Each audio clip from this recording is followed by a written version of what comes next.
All right, welcome. I am glad you're here. I know it's been a rough day and change for some of us, but I'm really glad you came out for community, for poetry. We've got an amazing feature today. Jim Ballard, who is not our feature tonight, but I want to say something about Jim over here in the corner. So Jim Ballard, dear friend of mine, he posted recently on Facebook about sharing other people's work. Like, that's how you expose other artists. And I found our tonight's feature, Quartez Harris, through Raja Bell Freeman, through an artist that I really love. And Raja posted about you like years ago, many years ago at this point in time. And I'm like, okay, if Raja, as good as Raja is, if Raja's really into this poet, I want to know this poet. And so I followed and looked into Quartez's work, which has been fantastic. I've got 2 of Quartez's books. I'm not sure how many you have out or in the works, but I know that's a good number, and you can talk more about that if you like. Quartez was actually part of the very first Outdoor Voices in Indoor World. Some of you know that video project. And yeah, I've heard Quartez perform many times. You were in for a treat tonight. So I'm really excited to welcome to the stage. Please give it up for Quartez Harris.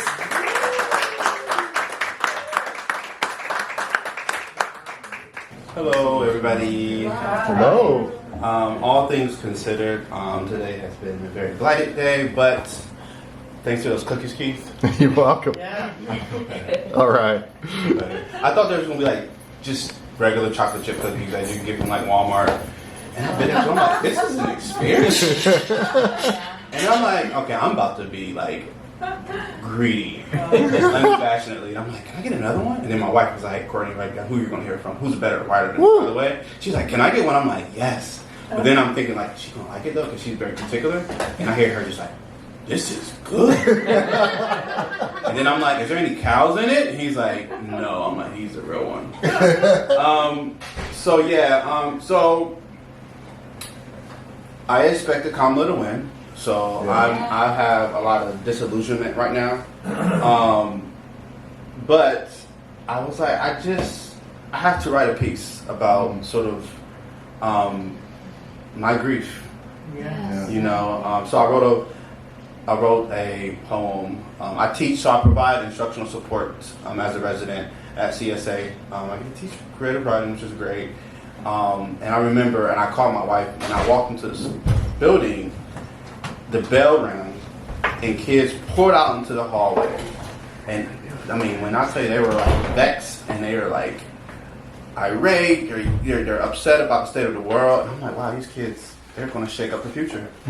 You know, it's in their hands now. So, but when they, you know, as they were talking to me, I was writing a poem. So I wasn't as receptive as I wanted to, because I was like, I gotta write something. I have to write something. So it's a really short piece.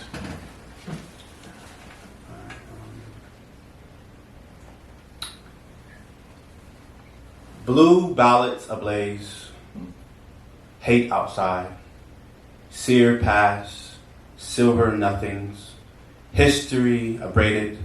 We still have more turbulence to undo. Give us today to grieve. Rest with our ancestors. Fire has its eyes on us. Near an erasure. Boats lynched. My ancestors did die in blood country. Thank you.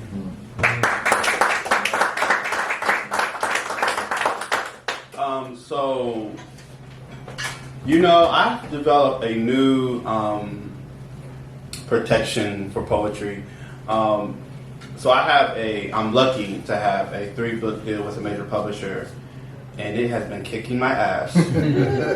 Because once you have a deal and there's money tied into it, there's editors with very sharp editorial eyes, and they scan, they look at everything. And I'm like, I feel like I'm fighting for my language in a lot of ways, because of course they want to earn out. They give you advance, they want to earn out. So my wife had this wonderful, incredible idea. She said, how about, because she, you know, we both had the same literary agent, we both had book deals, and she's like, how about we just protect our poetry? Our poetry doesn't have to go out into, like, it doesn't have to go to our agent.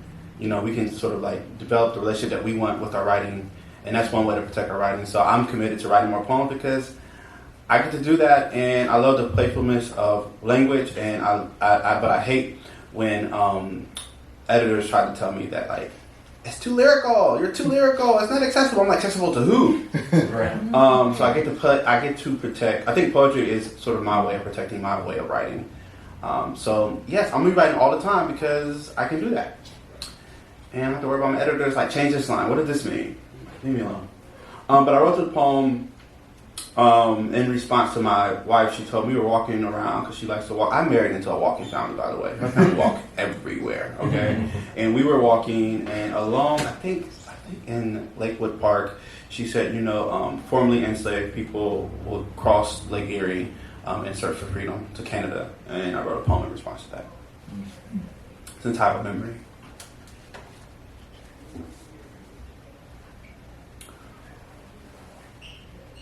On a rock-strewn bank, I cast my gaze at Lake Erie. Ghouls circle the argent air. A ship waves along the horizon. I wonder, what memory does the water hold? When my wife told me that blacks crossed the Erie in search of uncaged breaths, I imagined naked feet walking on water, rippling whispers of the lake. Now, when I try to grasp the jasmine-colored sand from the shore, the past slips through the slant of my fingers. With my hands pressed against the earth, I dig underground. I wonder what oral history I will hold next. The crescent moon is surrounded by stars, shimmering over the spectral of history. Black children drop their hands in the aluminum water. With wrinkled faces, they splash each other, soaking their bodies. They do not know that they are wet with memory.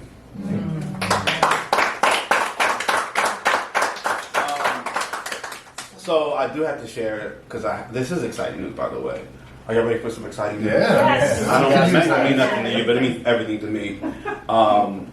So when I was a kid, I was telling my wife the other day, I was like, I had such a turbulent life. And when I say turbulence around language, because I had a learning disability in reading and writing and poor reading comprehension, blah, blah, blah. And I'm like, everyone was like, you can't use language. I'm like, of course I had to become a poet. So when these sort of monuments, this literary stuff happens in my life, I'm always surprised. And my book, Go Tell It, which is a lyrical tribute that chronicles the life and legacy of James Baldwin's childhood, which will be illustrated by Kortney C. James, published by Little Brown for Young Readers, has earned its 3rd star review. So that's exciting, right? You can clap.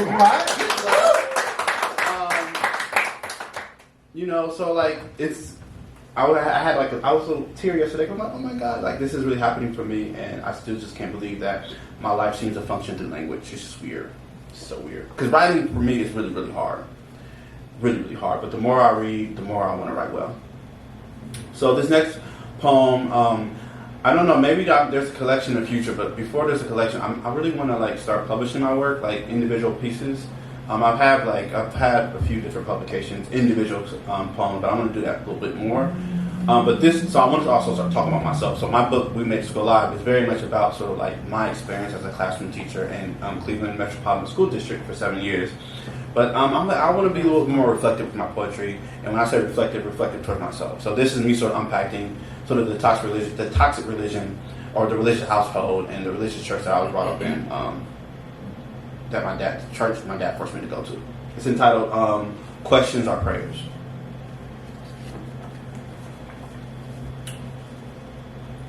As a child, Sunday mornings were brass red church pews. My dad's pastor lighting a match in scripture to show his congregation what hell looks like. Sermons carved into the blood of Jesus. Pastor's podium was a tombstone. I opened hymns, tried following along the warble of church. My finger trembled as I strummed sermonic texts. My dad would say, "Don't question God." I wonder, if God is the answer, then are we the question? Questions marks burning into my temple. My dad said God only lives in the Holy Ghost. Heaven don't seize all tombstones. I want to ask my dad, is God small? Bridges has a chorus that chants God loves everyone. If he does, did he forget? Does he only listen to prayers on our tongue, not the chatter of interrogation? Spinning clouds, if only each breath was an answer. Mortality won't let me close my eyes. ghosts above me, unknown raging amidst the moonlight. Will the wind of Holy Spirits turn me to dust? Found God peeking through a flower once. You don't think it's true? How else can you explain colors blooming into a kiss? Trees singing to other forests? How far will we go to see other heavens? I unfold my hands on the edge of the invisible universe and tell God I will be right back.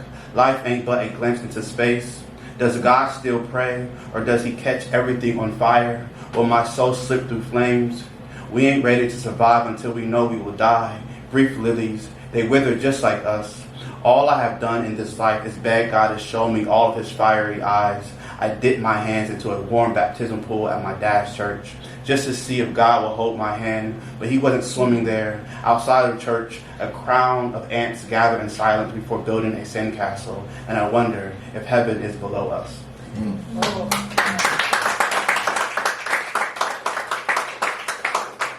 So what I'm thinking, these are all new poems, by the way. And then my second set, once you all come up here and share your lovely poems, and I'll read from my collection to convince you to buy my collection. That's it. So this poem is about my mom. Again, me really talking about my lived life experiences. And it's about my mom's sort of, I don't know, I'm really affected or saddened that my mom smokes cigarettes, because it's just the fear of like lung cancer is something that it always like is in my mind. And I just had a friend who fortunately recovered from stage 3 lung cancer, but it's always in the back of my skull, like, you know, what just happened to my mom? You know, so it just freaks me out. And I just wrote a poem about it. Because that's what we do. When we are affected, we just, you know, our rage is in our poems. That's right. Yep. It's entitled Mama's Lighter. Mama lights firewood in the bathroom with the door shut, as if smoke stacks don't travel like snakes. Her mouth full of venomous clouds, threads of ember slithering under the door. Mama's lips are on fire. Grandma's red ashtray was a fistful of butts and ash. She swallows smoke to keep the voices at bay. Mama blows clouds from her fingers. I roll my hands to fan all the gray away. Somewhere I read, poor folks dangle cigarettes from their mouths the most. This explains all the ash trapped in my mama's paper-thin lungs. Mama is poor, but she works the hardest, mops up yellow piss for a living. No one wants to enter the filth on the job, no one. Everyone wants a clean stall to piss in. Thanks to Mama, there's a bathroom that has bleach-white sinks, enough hands to scrub the most filthy fingernails, paper towels to dry them, but there is a fog in the ring of her eyes. Mama can't catch up on bills. Mama believes that multiplying smoke will kill the stress. Is it killing her? Precious Lord, I am begging you, keep cancer at bay. Mama didn't ask for this, didn't ask for her life to be this hard. Mama wants to quit. Mama wants to quit. Mama won't quit. Life keeps handing her a fistful of toxic candle lights and keeps telling her, no smoking, no smoking. I open Mama's mouth, her breath stitched plastic, Newports. I blow a prayer down her lungs, her eyes cloudless. Thank you.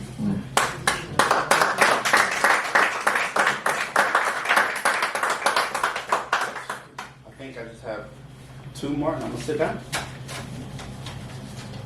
Sometimes when I'm reading a lot of poems on the raw, I feel like I'm talking too much. No, not at all.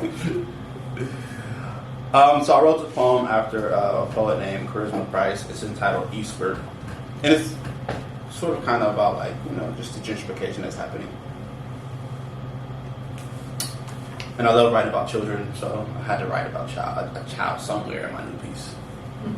As a former second grade teacher, it makes sense, right? I love children. And I have a son who's 10 years old, who just got his first school suspension. Ooh. I was going to say who's on the part of your cover. Yeah. But this is good. But, you know, it makes me think about the importance of, like, kids, particularly boys, having the capacity to express their emotions. Yeah. And I think that's why it's so critical that my wife reads to him every night, and I'm always talking about the possibilities of language so that he can also, you know, just be able to navigate his emotional state and not close off emotionally. So I think what's happening is, like, I read something yesterday in Audre Lorde's book, and it says, like, poetry is sort of like, it's crucial to the development of a child. So I'm just waiting for my son to become a poet. And then I think he may never be suspended again because he can express himself. All right, here we go. After Charisma Price. Bless the displaced children whose housing was plundered by bulldozers. The once ago grassy landscapes repotted into overpriced condominiums with sleek front desks, lobbies, chlorine pools, cardio equipment. I know some child's mama wanted to finish dinner before demolition, but construction workers said fuck that and hammered the gas stove into the ground. Bless grieving children, viewing their toys inside dump trucks. Bless the children who bounce a basketball from one curve to the next, whipping their sleeves in a kind of giggly shimmy. You can't help but notice them like portraits. God bless the child that doesn't have their own bed to spruce, no mattress to wrap into sheets. Bless every child whose only choice of drink at school is milk and water fountains. Chocolate trickles down a milk carton of a kid who hasn't learned why his lunch is free. Tears circle the child's opal eyes when they first discover that there is never enough for seconds.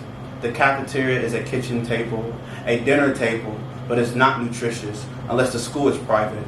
Bless the children raising their siblings with overworked parents. Bless the seething boy in battle with a brimbled belt his dad lashes at his back. He wants to believe all the welts will repel the brutal world outside. Praise the boy who cries in front of his dad. See, Dad? Water has your eyes too. I don't know of any lake that hasn't cried, Dad. Dad, do you know of any? How many lakes have been told to wipe their eyes?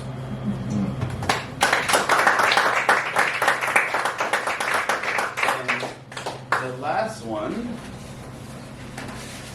is about love.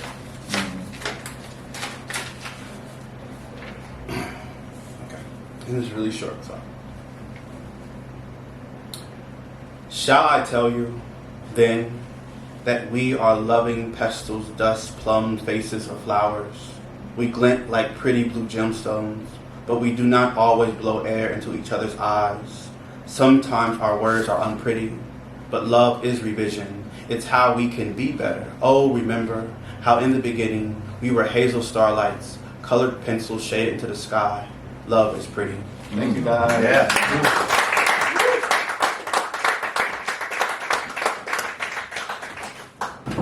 Can you imagine telling this guy that words weren't for him? I love that. Thank you so much. Give it up one more time for Quartez Harris. All right, it is time to start up the open mic. I'm excited. We got some great names on this list. I'm excited for all these poets coming up here. First up, please welcome Sylvia Clark. For whatever reason, I thought, oh yeah, we got to do a church style where I let him out first. Like the narrow stage. Using a certain. Anyway, my name is Sylvia. You can find me on Instagram at s.clarkpoems. Nothing else afterwards. Who-buddy. Who-buddy else is dead below the eyes? Who-buddy defeated our tone to speak without bass, unequalized? Who-buddy else can speak with stereo congruence, conductor and pump organist as one body? Who-buddy knows CPR? Who-buddy is drowning in the amber waves, fraught with swollen was bodies, had been somebody's? Who-buddy was eyewitness to their blood, bones, and bruises, their only once alive bodies, now as dead as any red, white, and blue body? Who-buddy has become a flag body, once alive on air, that hit the ground without running? Who-buddy wants to see them burn, but these nobodies with red flag codes? Who-buddy is able to sleep soundly while they forever turn in their deathbeds?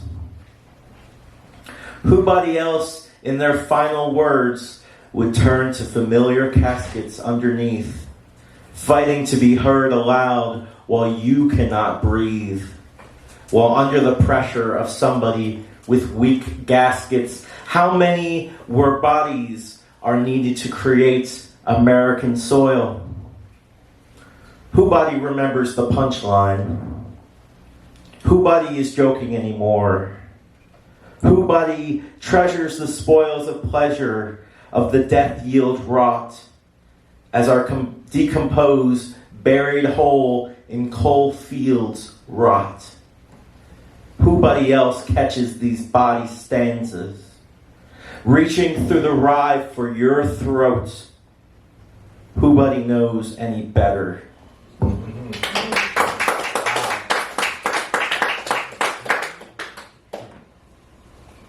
Okay, this one I just kind of had like an idea. Like I was looking at my hand and like I was like, what if I zoomed in and like imagined it as like full of valleys and shit, you know what I mean? Like, so I just took the idea and kind of pressed on it. Like sometimes that's just an activity, like an exercise I do. This is called strains. An earth machine protrudes through layers of modeling clay flesh.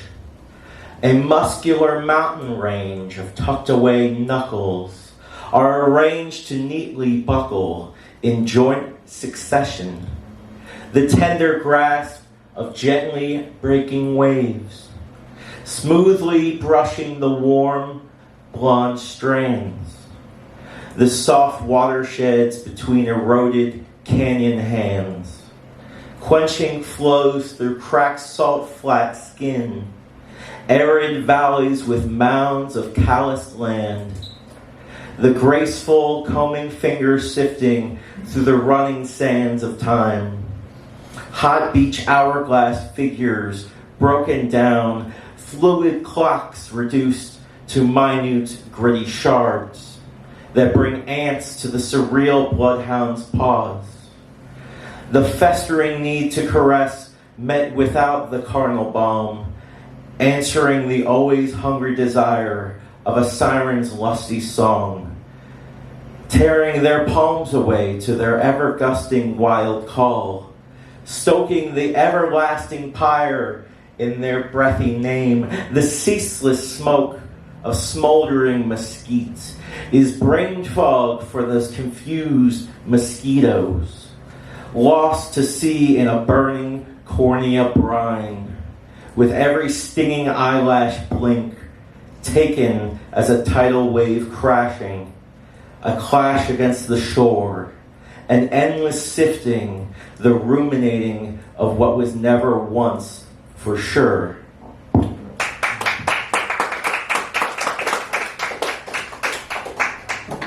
Thank you so much, Sylvia. All right, next up to the open mic, please welcome Paula Maggio. There we go, there's a welcome. This is not my poem, but I was told I could read it anyway because it's really appropriate for today. Absolutely can. I found it on Facebook, someone posted it, and it's by Lawrence Ferlinghetti. Maybe some of you are familiar with his poetry. He wrote this in 2007, so it's really quite prescient in a way. Pity the nation. Pity the nation whose people are sheep and whose shepherds misled them. Pity the nation whose leaders are liars, whose sages are silenced, and whose bigots haunt the airwaves. Pity the nation that raises not its voice except to praise conquerors and acclaim the bully as hero, and aims to rule the world by force and by torture. Pity the nation that knows no other language but its own, and no other culture but its own. Pity the nation whose breath is money, and sleeps the sleep of the too well-fed. Pity the nation, oh, pity the people, who allow their rights to erode and their freedoms to be washed away. My country, tears of thee, sweet land of liberty.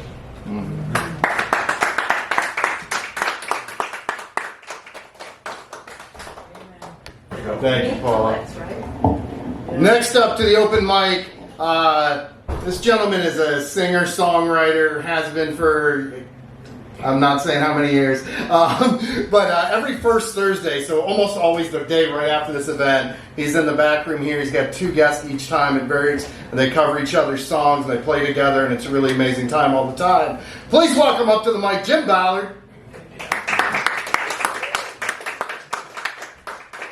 All right. As Keith said, I'm a songwriter, singer-songwriter, and so it's not always my lane to do this. I've only done this a few times, and when I do, it's always one of my songs, which are written a little bit differently than a poem. So I'm not really a poet. I'm a songwriter, which has some overlap. If I sound like I am singing to the infrastructure of a 5-piece band behind me, forgive me for a moment. Anyway, I wanted to read this today especially. I had written it during the campaign just a couple days after the Democratic Convention, when so many people who came up who mentioned better angels. And I'd heard the phrase before in the context of Abraham Lincoln, and it always touched me. But I thought, well, that's a little cliche, but I use it anyway. Oh, and by the way, my band and I did make a video of this recently. You can find it on YouTube. It's called Better Angels. And Keith was instrumental, along with someone else, some other folks, of doing the shooting of the video and the editing. So, in any case, I'm going to try and make it like a poem. All right. Better Angels. I was talking with my mother and some other souls I love. And so I mentioned how I missed her, how I wished her well above. And she asked me of the madness and the sadness in my eyes. And when she touched me on the shoulder, that's when I told her, by and by, better angels on the skyline. Better angels, you're not alone. See them dancing down from heaven. Better angels coming home. I asked my neighbor and my cousin and a dozen loved ones, come and break bread at my table when we're able, daughters and sons. I seen that feeling that divides us, gets inside us, leaves us cold. And it grips us and it grabs us and it stabs us and steals our souls. I want to hold you like we used to when we refused to abandon love. I want to walk with you and talk with you and reach out from above. Better angels on the skyline. Better angels, you're not alone. I see them dancing down from heaven. Better angels coming home. Singer whisper, rosy rivets, dancer pivots in the hall. Break it down now, take it down now. Teach these children no more walls. So I was speaking with my mother and some other souls I love when I mentioned how I missed her, brother and sister, so rise above. Better angels on the skyline, better angels in my poem. See them dancing down from heaven. Better angels coming home. Right.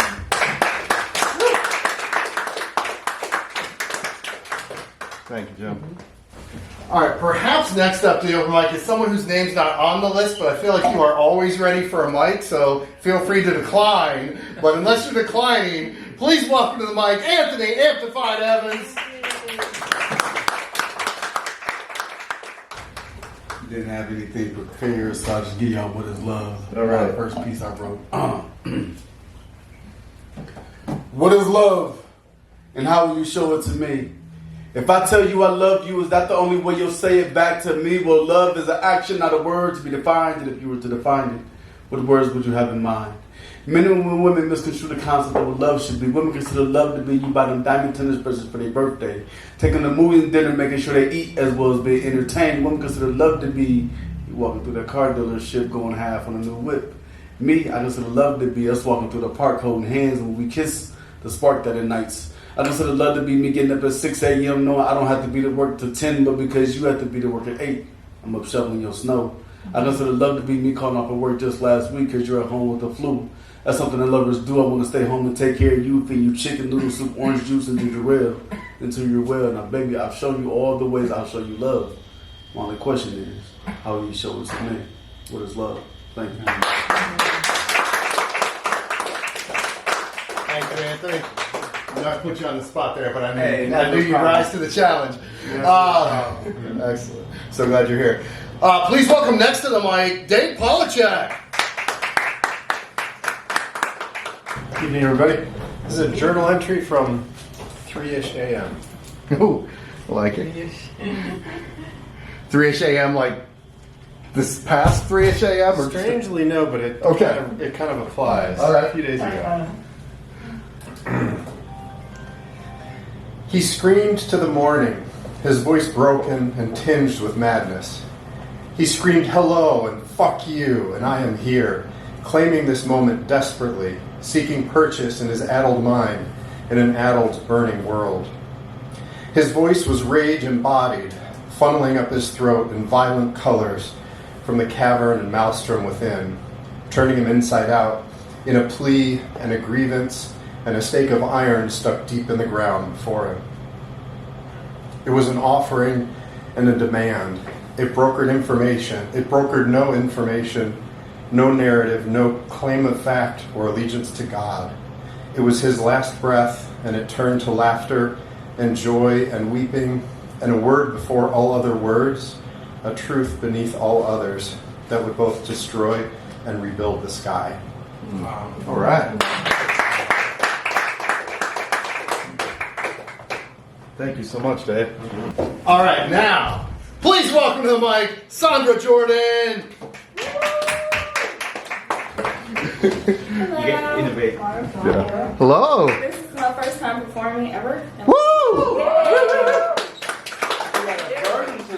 I am not a performer. I'm a writer.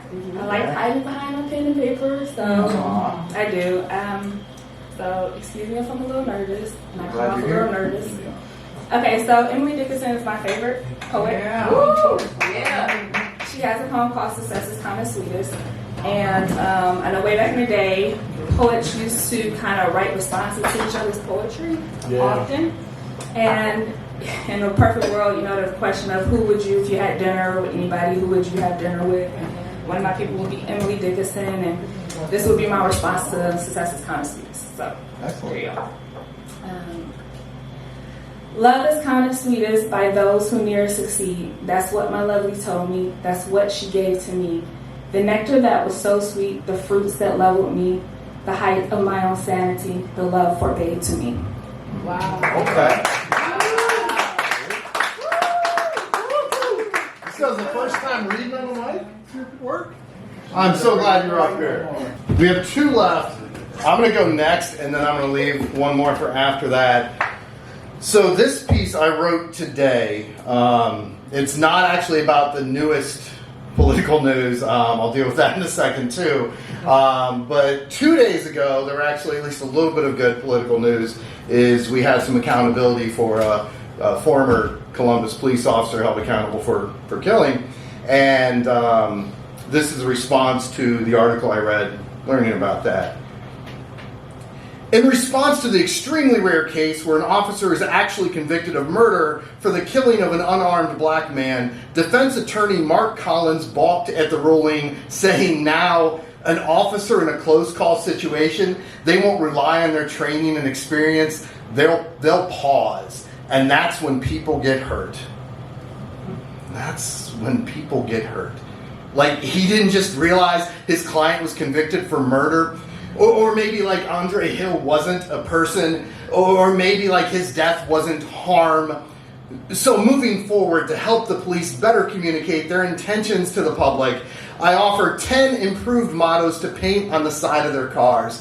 1, the quick fix, to serve and protect ourselves. You won't even need to paint over anything, just add one word. Number 2, the paperwork's a bitch option. Shoot first and file reports later. Number 3, one for the kids. Knock, knock, who's there? Bang, bang. Number 4, a nod to Britney Spears to keep the millennials happy. Oops, I forgot to turn on my body cam again. Number 5, bringing a little hip-hop flair. NWA tried to tell you 36 years ago. Number 6, the extra words are an upgrade option. It doesn't matter if it's a phone, keys, or a bowl of ice cream. If there's something in your hand and you're black, we've already fired. Number 7, fun with acronyms. De-escalation, LOL. Number 8, the fine print. We are trained to kill you. Number 9, the hashtag. Hashtag not all cops, just the whole fucking system. Number 10, honest. As long as we can breathe. Thank you. Appreciate that. So that's what came out today. So I was, nice to get a conviction, but there's still all of this, budding up and piling up, and certainly this is what police are supposed to do and what we're trained to do. And if that's what we're trained to do, then clearly the whole system is fucked. This next piece I was hoping would be more of a goodbye piece to the elected president, but unfortunately, it's not the case. I see all these people shouting with hate, and I was just wondering, now? Are we great? We've demonized immigrants, locked children in crates, and I was just wondering, now? Are we great? We attacked your rights because you aren't straight, and I was just wondering, now? Are we great? We declared a religion we won't tolerate, and I was just wondering, now? Are we great? Hate crimes have climbed at an alarming rate. And I was just wondering, now? Are we great? Too many students keep losing classmates. And I was just wondering, now? Are we great? Women's rights to their bodies evaporate. And I was just wondering, now? Are we great? We consider protesters enemies of the state, turning weapons on those who demonstrate, using tear gas to ensure equality cannot fumigate. I was just wondering, now? Are we great? Well, not just great, but great again. And that has me wondering, when? The time of tribal extinction? Or when we shackled our slaves? When women couldn't vote? Oh, those were the days. When we hid in our closets from genuine fear. When we were locked in prison for just being queer. When American citizens of Japanese descent were held indefinitely in internment. When we granted rights based on the color of skin. When segregation forever, our governors grinned. When Nazis marched openly out in the street. Something I never thought we'd repeat. Is it greatness now and greatness then? That our government kills with a fountain pen? Is this greatness we see as we look all over? I guess greatness is in the eye of the beholder. Wow. Thank you. Yeah, I wish that was a send-off piece to a certain politician, but we have one more to the open mic, and I am super excited because I've heard so many great things about our next artist, but I've not yet got to hear her perform. Please welcome to the mic, Kortney Morrow. The question that I keep coming back to is, how do we explain this to our children? Yeah. I haven't found the answer yet. That's okay. This piece is about what it means to inherit this nation. It's called Millennium Force. Suspended 300 feet in the sky, steel blue, it's the turn of the century. The sound is dial-up, balanced budgets, metallic chrome laughter spilling out of our mouths. Young roller coaster tycoons, lap belt locked, arms and legs inside the ride. We had color-changing cereal bowls, mood rings, melted ice caps, glittered polar bears, colorblind retinas spinning in circles. 8 years old, screaming. We knew bubble yum popped pink, that the world would flip upside down, that life would be a series of double loops. We knew somebody had laid down the tracks of this world section by section. Sitting 300 feet in the air, we could see that the ride was just one big loop. That we would end up right where we started. We knew something was off. Our parents said, "You can be anything you want to be." We stood in the line forever, linking arms like a promo video, sipping soda out of plastic, teetering on the drop in metal cars, pouring down an 80-degree angle full of force. When the ride ended, we probably hopped out, dizzy and barfing, holding our quintessential American adrenaline. Our international fun factory Gaga coaster construct, see how we ride so well. See how when our feet finally touch the ground, all we want to do is go again. Thanks. Wow.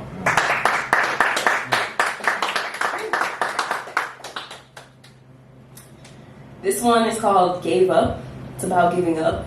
I think I've given up in life so many times, and I'm grateful to belong to a people all across history who have at various moments given up and then bounced back and fought back. And today I felt like I gave up, but I know tomorrow I will bounce back because that's who I come from. Gave up. I gave up Hennessy, my nation, thousands of tiny fish bones stuck in my throat, my language. I gave up not speaking, my hiding spot on the patio, gave up respectability, gave up the pocket of dough dripping in powdered sugar. The seasons gave up on delusion. Asking for money gave up on philanthropy. The middle class gave up on surface level change. The myth of unity gave up on history, gave up the sound of a steam whistle. The roots gave up, not moving my limbs gave up. The figments, all the giving of myself spread out on the shower floor, curled into it, knowing only my name. Thanks.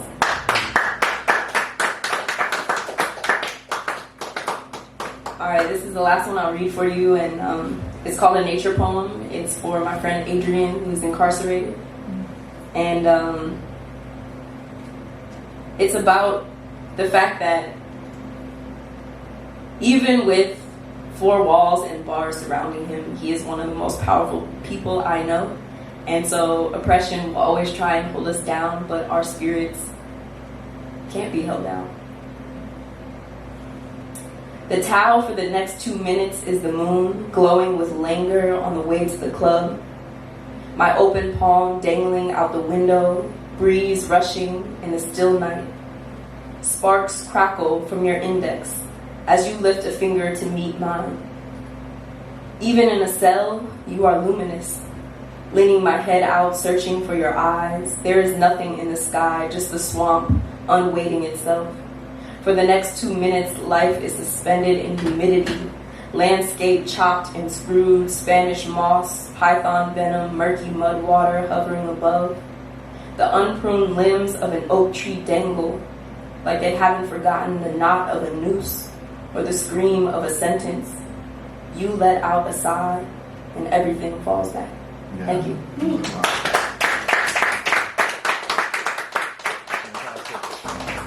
Thank you so much, Kortney. All right, let's give it up for everybody who touched the open mic. How y'all feeling? Good. Apart from all the dread of the world and everything, but like in this moment in this room with all the amazing hearts and voices in here. Y'all need a few minutes before we bring Quartez back up, and you need drinks, restroom, things like that. Are you ready to roll? Ready to roll.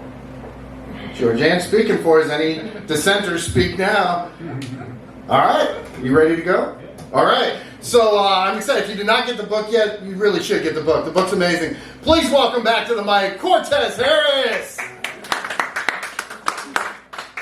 And if you did not get any cookies, please get them. What kind are they? Chocolate chip. Chocolate Paradise. Chocolate Paradise.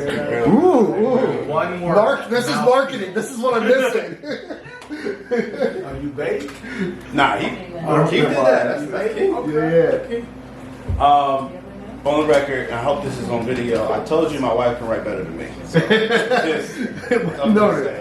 it's a fact. Okay. I'm gonna do poems from my collection.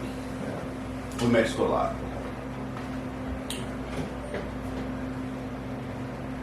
My son runs his hands across a puddle outside our apartment. He pretends it's an ocean he can swim in. I sent my son to the same school I dropped out of, hoping this time the teacher will hand him a telescope so he can see the world for himself. My son's desk looks hollow. His teachers haven't told him that this world is a sea of wells. He watches YouTube in class as proof that somewhere water is wider than his classroom. At recess, I used to swing high as moss, push high enough I almost saw beyond the rooftops. I could still feel the hands. You see, I hope he doesn't grow up like me, holding down mop buckets just to keep the water running. I pray he can swim as far as his hands chooses to reach, where there's no cliff, no shore, no horizon. I always thought Glenville was the whole damn universe, as if the sun and moon only had my son to look after. We haven't left. Can't afford a U-Haul to carry our shit across the street. My son keeps begging me to take him to see the world. I'm afraid there are only swamps for him to dip his head in. We went to a parent-teachers conference. Some poster hung from some nappy-ass cobweb read, "You can do anything if you put your mind to it." I told my son, that poster may never move us out the hood, but that is not to say his mind isn't a grenade, because if he uses it, he could explode into a sea of reefs. Thank you, guys. That poem was, so when I was a second grade teacher, during parent teachers conference, I feel like that was like a moment where parents would confide in me about their remembered traumas or their loss, or the support that they did not receive. And it was almost like, yeah, like these stories in some regard, I felt like it was a tribute to like my hope for my child. And yeah, so very sensitive time as a former educator.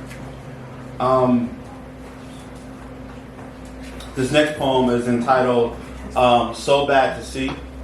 Oftentimes when people see a group of kids, the assumption is that, oh, they're up to no good, that they may be sort of like violent, but in this case, it's just like, what you pay attention to, it grows. The day isn't unsafe or gloom cloud heavy. It's daylight. A spectacle of star-bright children are galloping outside their warped public schools, hands flailing across the metallic air, not to watch a fist crack the sky open, but to climb up a gnarled tree. Their arms webbed from branches to branches, they stop climbing, settling in the green leaves, scuffed sneakers dangling above uncut grass as they pass salty chips between them and squeeze Capri Suns into their juice-stained mouths, giggling like an ice cream truck would. Blue jays weave around them, fascinated. They peek out the broadleaf tree and call out for other kids to join them. The youngest climb up faster, imagining they are squirrels. This joy, too, is harmless. Thank you. Yeah.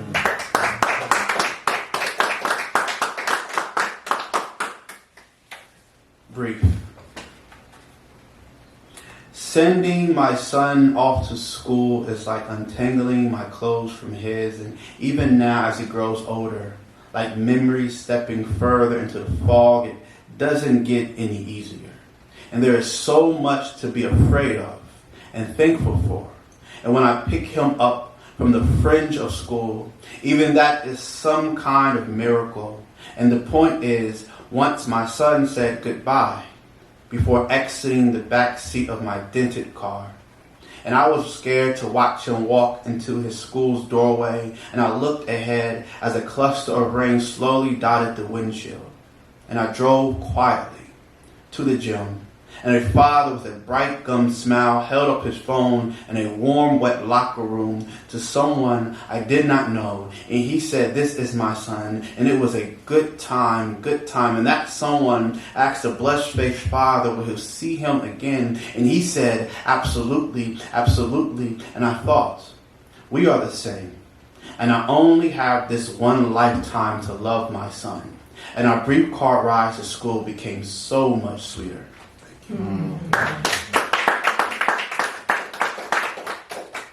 Crystal. The migration of gilded butterflies is underway. Walking to school, a brown boy looks up at generations of them, fluttering above his head to the same fir tree, their silkish splayed wings blooming like daylilies. He squints, wriggles in joy, flaps his arms, imagine he is flying with them. Let him be bright as survival. God, point to him with the branch of your holy finger. Let this boy, a great-great-grandchild born out of an icy, bloody history, float undying in pure bloody winds, flitting above the grooves of sun-blue clouds for all of us, as if light from the butterfly can neither be extinguished or buried.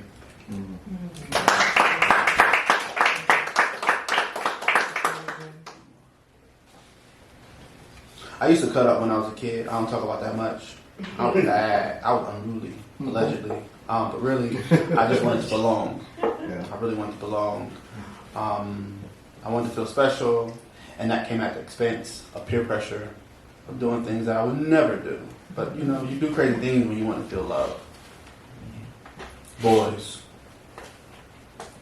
There we were, hanging around, drinking and smashing soda cans, smoking black and mouths, telling jokes, shadow boxing, trying to build a muscle out of anything, trying to evoke fear into our unreal enemies and waiting for our reputation to justify our rage. We were armed with fists, possibly invincible, undisputed, maybe hood, unruly, and prisoner, and there was Main Street, which led off to some larger road called Freeway, and it seemed that this world was bigger than East Euclid, but no one reassured us, being young and so small, we didn't know Springfield, Ohio was larger than a penitentiary, clueless boys, gleaming with possibilities, afraid to create a crease in our Air Force shoes, desperate for our dad's attention. We wished the pastor at my church let my boys and I borrow the piano after Sunday school, give our hands something else to experiment with instead of pulling nails from our palms. This is how we live. This is how we may die. Thank you.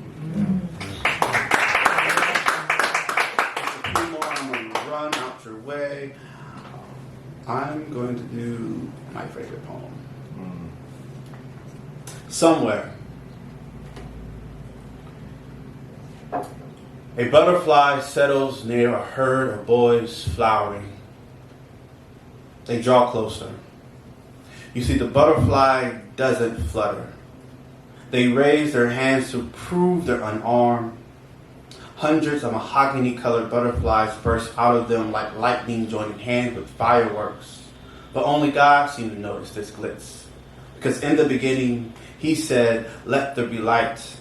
And a butterfly boy, as black as the beginning, appeared in the flesh. Thank you. Yeah. Two more and I am bleeding. Okay. So this next poem is about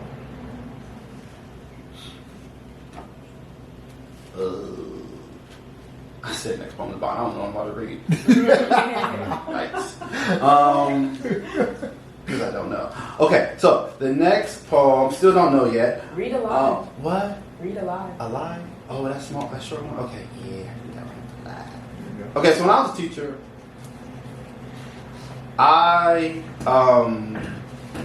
second grade teacher in Queen Public City Schools, you know, I don't know if it's just the climate of state testing, I don't really know, the trepidation of like evaluations, but teachers are afraid to allow kids to be in class. When I was a teacher, I'm like, look, this environment is way too rigorous. We need to see each other's humanity.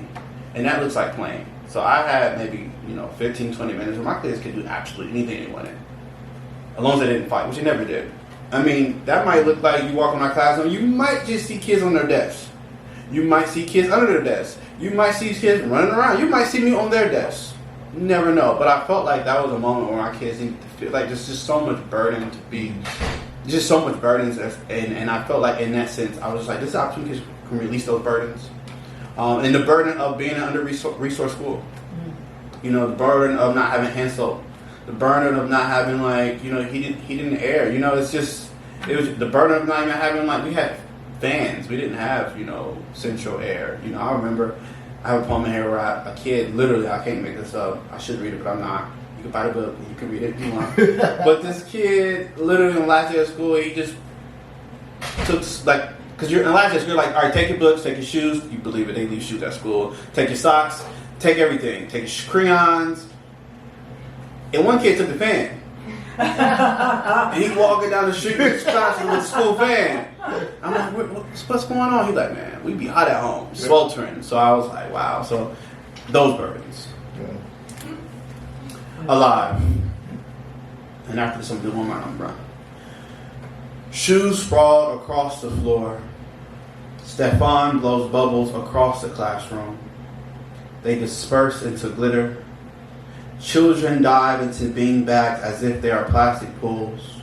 Marshawn stands on his desk. He tries to grab a cloud or two.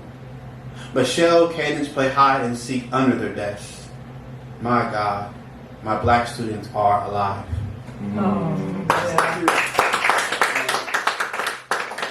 But I'm going to do this last one. And it's entitled... So this last one is like a series of pictures. Some of the things I saw over the course of over a span of 7 years, whether that's me driving to school or me going to pick up a kid and take them to the Playhouse Square, you know, just all these little snapshots of things I've seen. And it's entitled I Feel You. Mm-hmm. Black balloons burst in class, books in the dumpster, belt holding a boy together. I am a teacher. My students still alive. I feel you. School on lockdown. Fire drills. Lack of school supplies. Beat his ass with a Bible. Hungry nights. East Cleveland potholes. Bus stops. Cops watch. A homeless man playing a guitar. The hood is all I need as a drunken man. Mattress on the floor. Rich man gave a poor boy a charter school in uniform. Ain't learned in years. Mom sits on the porch. Daydream chaser. Bills on her lap. I feel you. House near the crime scene. Everything. Blood in the hood. No central air. Picnic chair in the living room. The school parking lot. Dad singing church hymns. Lead in the water. TV dinner. School fights. I feel you. Red in the rain. Phone rings. Shoes untied. Fist fights. Children laughing. Television. I feel you. Unafraid. Afraid. Pastor preaches. Lord is coming. Beer bottles rolling under church pews. I left the radio on. Bullet holes in a basketball. Prayer oil on my skin. Cuts in the curtains. Glass in the car. Kid beat the shit out of school computer. He said, fuck these test scores. School called the cops. Said he was a bullet. And he said, but you made me one. Thank you. Yeah.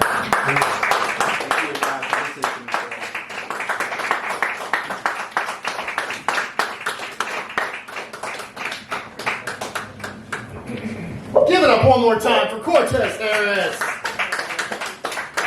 Fantastic. Thank you so much.